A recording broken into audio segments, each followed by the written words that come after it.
Hello everyone, ఈరోజు మధ్యాహ్నం లంచ్లోకండి నేను అరటికాయ ఉల్లికారం చేస్తున్నానండి. ఉల్లికారంతో అరటికాయ ఇగురు కూర అనుకోవచ్చు, లేకపోతే డ్రై కూర అనుకోవచ్చు, ఎలా అయినా సరే ఇది అన్నంలోకి బాగుంటుంది, చాలా బాగుంటుంది సైడ్ డిష్గా. సింపుల్గా ఇంకా నేను గోంగూర ఉంటే ఎర్ర గోంగూర తెచ్చి పులుసు కూర చేస్తున్నానండి, శనగపప్పు వేసేసి.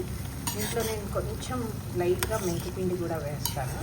ఇది బాగా ఉడికింది, ఇంకా కొంచెం దగ్గరికి అయిపోతే కూర కొంచెం ఇంగువ పోపు వేసేసి చేసేస్తే చాలా రుచిగా ఉంటుందండి. ఇది అన్నంలోకి చాలా బాగుంటుంది, జస్ట్ ముద్దకూర లాగా.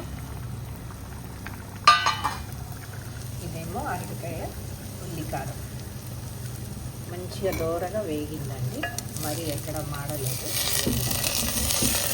చాలా బాగుంటుంది మసాలా కర్రీ, చాలా గోంగూరలోనేమో నేను ఎల్లిపాయ వేయనండి, ఎందుకంటే మా వారు తిన్నారు కాబట్టి. జస్ట్ శనగపప్పుని కొంచెం మెంతిపిండి వేస్తాను ఉడికేటప్పుడు, చాలా రుచిగా ఉంటుంది.